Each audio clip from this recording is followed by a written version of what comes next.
As a kid, I was scared of pretty much everything. At night, I'd see faces moving in the wallpaper. I'd see branches slither like snakes. Piles of clothes turned to slumped bodies. Lamps looked like heads, and the front of cars grinned at me with sinister intent. I could also hear them. A creaking door would sound like a groan. The wind would scream, and floorboards would breathe heavy sighs. To me, there were ghouls, ghosts, and monsters around every corner. Needless to say, I was a nervous kid. Turns out it wasn't just an active imagination. I have a condition. It basically boils down to chronic overactive pareidolia. You know that thing where you can see faces in cars or shapes of people in trees? That's pareidolia. It is a sort of defense mechanism that humans have evolved to notice camouflaged creatures like jaguars and snakes and to discern the sounds of encroaching predators. But to me, it is about 16 times more noticeable than what is normal for the average person. I see things everywhere, all the time. Of course, there were treatments.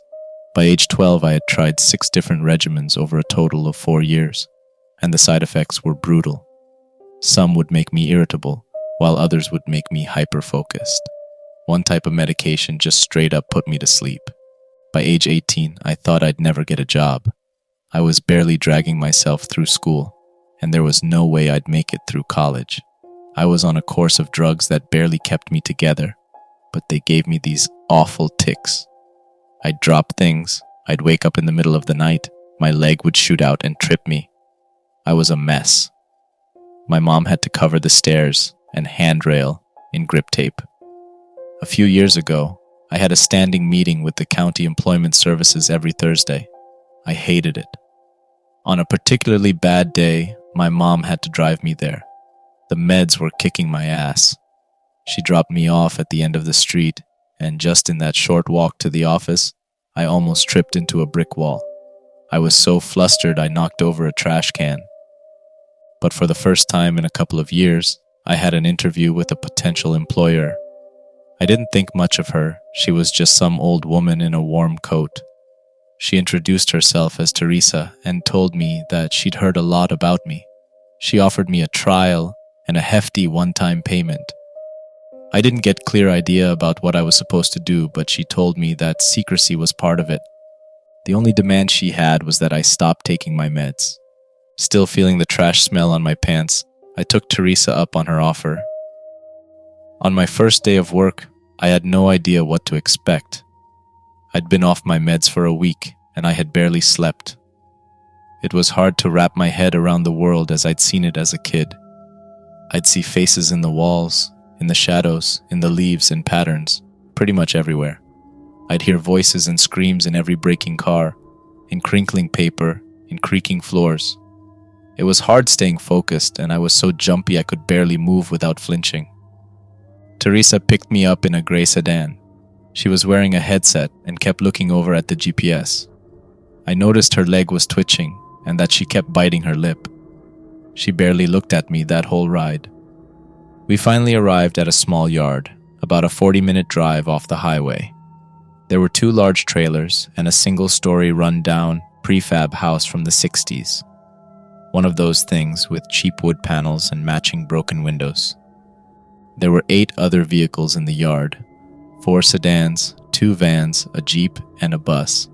They'd set up warning tape, a command tent with laptops and an antenna, spotlights, and half a dozen crates covered with blue tarps. There were armed men with assault rifles, security personnel with handcuffs, and a couple of medics standing by with first aid kits and stretchers. I was swarmed as soon as I stepped out of the car. They fitted me with a headset, protective gloves, a heart monitor, and tagged me with a plastic ribbon around my left wrist. All the while, Teresa was just looking around, a bead of sweat stinging her eye. "What are we looking at?" she asked. 3? 4? "Just 1, I heard in the headset. We got it early. You got the spot?" "On site," she responded. "Any blues?" "No blues. We're clear." Teresa finally turned to me. She faced me, put her hands on my shoulders, and talked slowly. "This seems like a lot," she said. "All I want you to do is to go inside, carefully, and tell me what you see." Why? I asked. What's in there? I don't know, she sighed. None of us knows, but we think you can see it. Is it dangerous? She shook her head. We don't know. We're trying to get to know them. There was a flurry of instructions. I had to sign a waiver. They took pictures of me from 6 different angles and took several blood samples. They took a swab from my tongue, checked my eyes, and fitted me with a pair of safety goggles. Teresa took them from me just seconds later. Nothing around the eyes, she said. You need to see clearly. They asked me to approach the door while they were running some kind of diagnostic. Weapon checks, system checks, ready checks. It felt like we were launching a rocket. I could feel my legs shaking. I'm with you all the way, Teresa said over the headset. You can leave at any time, just tell me what you see, and I really mean what you see. A countdown began. At 0, the spotlights turned on, and the entire yard turned into a soundless ghost town. Everyone held their breaths. It was my turn. I stepped inside. A simple 1-story house, 3 rooms, a bathroom, a kitchen. Someone had clearly lived there until recently. There were still clothes flung over a chair in the living room. The power was off, but the pale spotlights coming in through the windows made it feel like I was walking through a hospital waiting room. My heart was pounding out of my chest. I didn't know what to expect, but this payday could be the boost I needed to get my own place. A paycheck with 4 zeros for a single day of work. But standing there, looking into the sterile living room, I was having doubts. What do you see? Asked Teresa. Notice anything? No, just furniture. A couch, an old TV, a fancy carpet. Nothing out of the ordinary. I just walked around, saying out loud what I was seeing. As the minutes passed, Teresa was getting impatient. These are just things, she said. I need you to tell me what you really see. I entered the bathroom and immediately felt this awful feeling in the pit of my stomach. A noise tickled my ear. Looking in the bathroom mirror, I could see something moving behind me. In a heartbeat, I caught a glimpse of a pair of blue eyes. I turned around, screaming, Something moved. I flung myself backwards, closing the bathroom door with the tip of my fingers. I stumbled, tearing down the shower curtains and crushing a cockroach. Laying there with my feet in the air, I tried to remember to breathe. Rarely have I ever been so scared that I had to remind myself to breathe. My fingers tingled with adrenaline. Tell me what you saw, Teresa yelled. What's in there? Blue eyes, it had blue eyes. Did you see where it went? I didn't. To the best of my knowledge, it was still outside the door. Look again, she continued. Look again, then get out. She had to coax me out of the bathtub. She encouraged me, spurred me on, and reminded me that I had to leave that room one way or the other. It probably took them 15 minutes to get me out of the tub, and when they did, I could barely feel my feet. When I finally opened the bathroom door, I couldn't see anyone. The hallway was empty. I carefully stepped out, looking around. Nothing. Standing in the middle of the living room, I felt like an idiot. This was exactly what I was taking my medication for. Paranoia and sudden bouts of fear. It dawned on me that maybe I was influenced by all the people outside and their preparations. I was walking in here expecting to see something. They'd worked me up, so of course I was seeing things. But then again, there was an odd painting on the wall that I hadn't paid attention to earlier. It was the strangest thing. It was a sort of thrift store painting, showing 2 women walking across a bridge on a hot summer's day. It was sort of generic, but I'd been hyper-vigilant when I first stepped in. You know that feeling when you say a word over and over so many times that it starts sounding like a noise? That's the feeling that fell over my eyes. The picture started to blur and disappear, turning into swirling colors, and there, in that blur, I saw those blue eyes. There were small blue spots in the water, on the sides of the bridge in the painting. That's what I'd seen.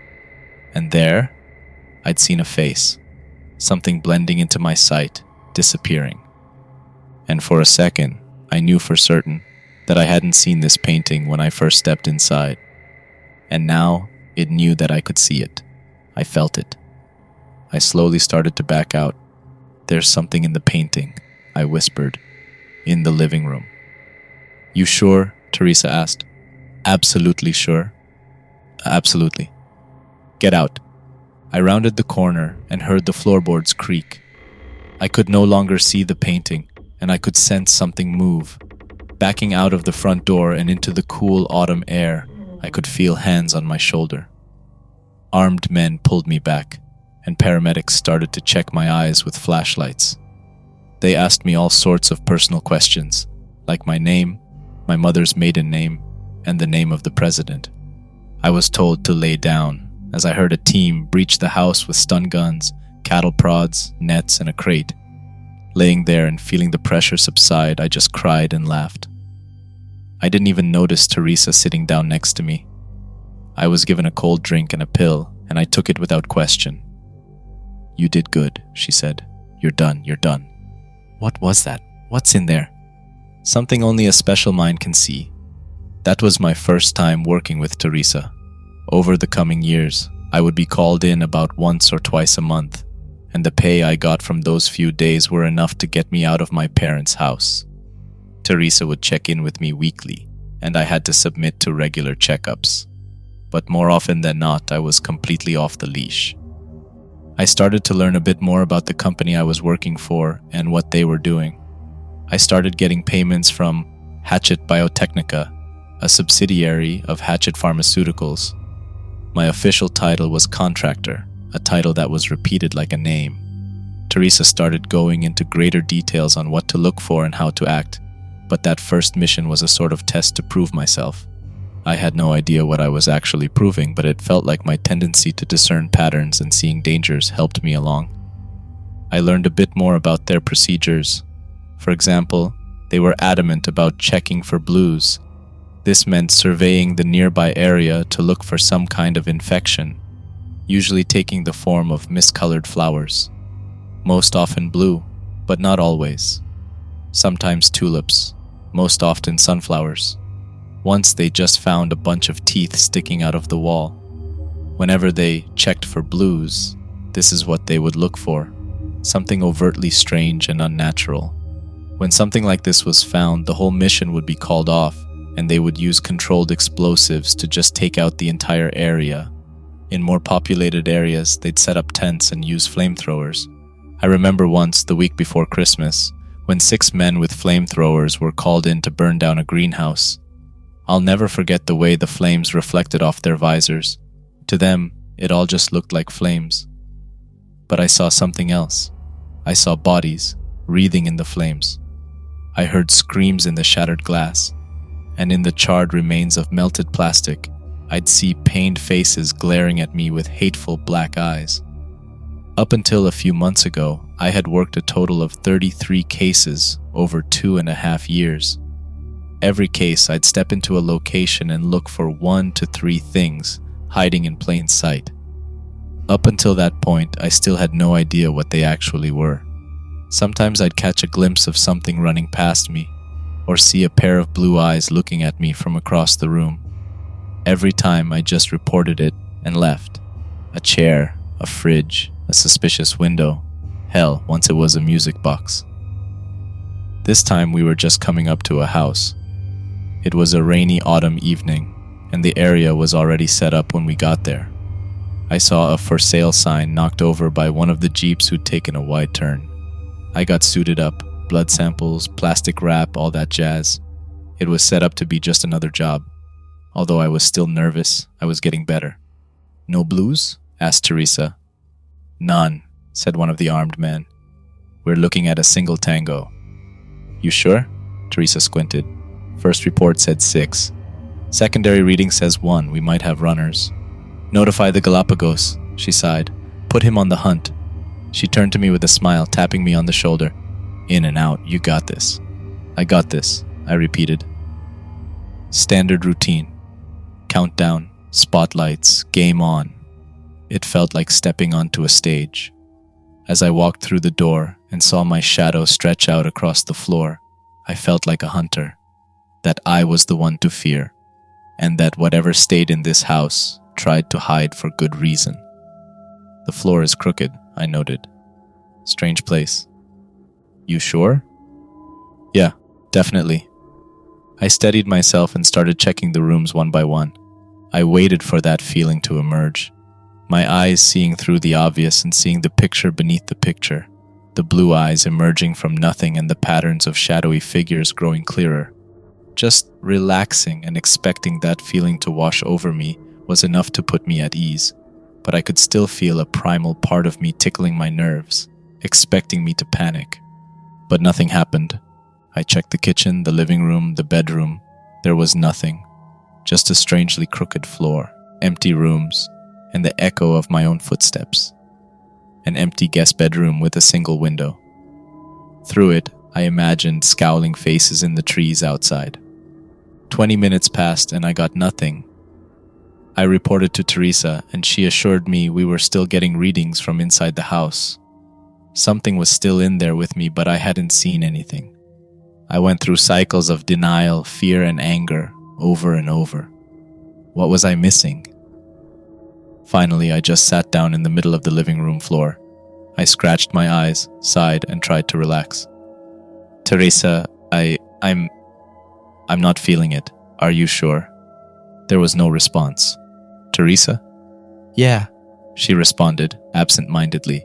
Yeah, no, we're good. Hold on for a minute. We're good? I asked. What do you mean we're good? Again, no response. I stomped around for another 10 minutes before I went up to a window facing the front yard. It was hard to see through the glare of the spotlight. Teresa, I'm coming out. The place is empty. As soon as I opened the front door, I saw 24 faces fixed on me. Maybe they were surprised to see me, but I got the sense that there was something else. I could tell something was off. They all looked at me with strange expressions, some neutral, some smiling ear to ear. One of the paramedics just stared at me with slack-jawed terror. It was as if they didn't know what to feel or how to express it. A hole sunk through my stomach. I got that hollow feeling as my eyes glazed over, like I was staring at something false, something hiding a pattern. This was the sense I'd been looking for inside, and now I was feeling it. In the far back, I saw Teresa. She stepped out from behind a jeep, smiling ear to ear. Behind the shape of her face, her eyes emerged, glowing with a cold blue. One by one, their eyes flared up in a blue glow, and there, in a moment, my paranoid sight registered human-like shapes in the grass around them. Headless, mauled bodies. Imposters, lookalikes, mimics. Nightmare beings, having tricked us into a trap. One by one, smiles started creeping across their faces.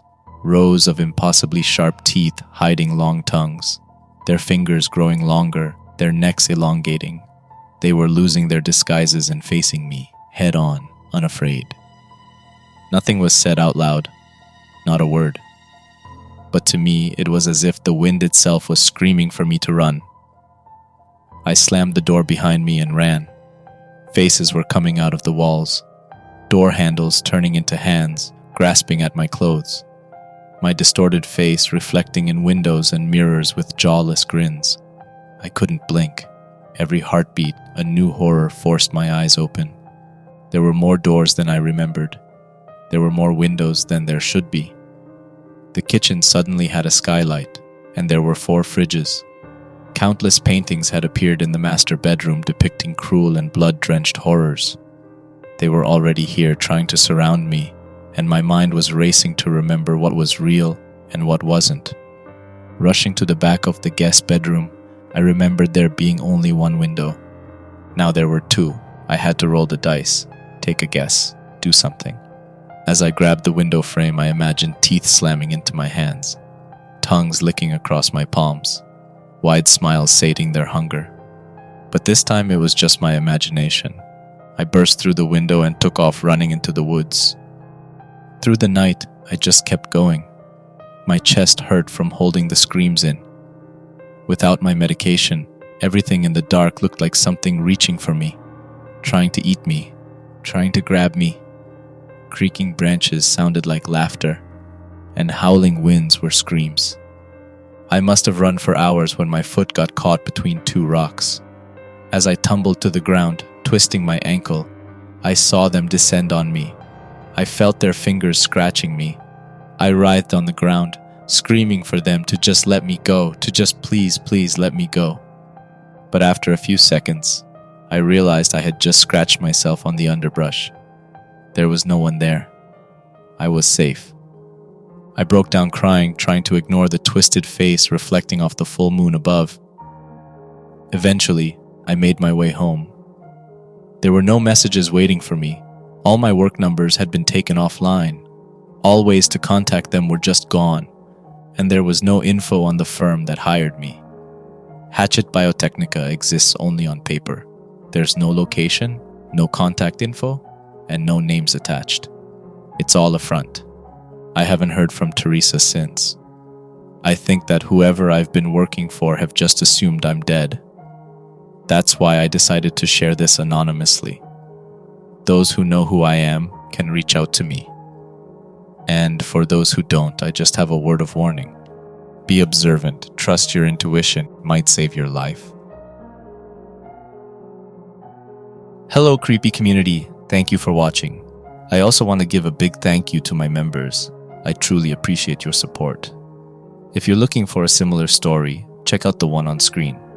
Lastly, if you enjoyed the video, don't forget to like and subscribe. Stay creepy and see you in the next story.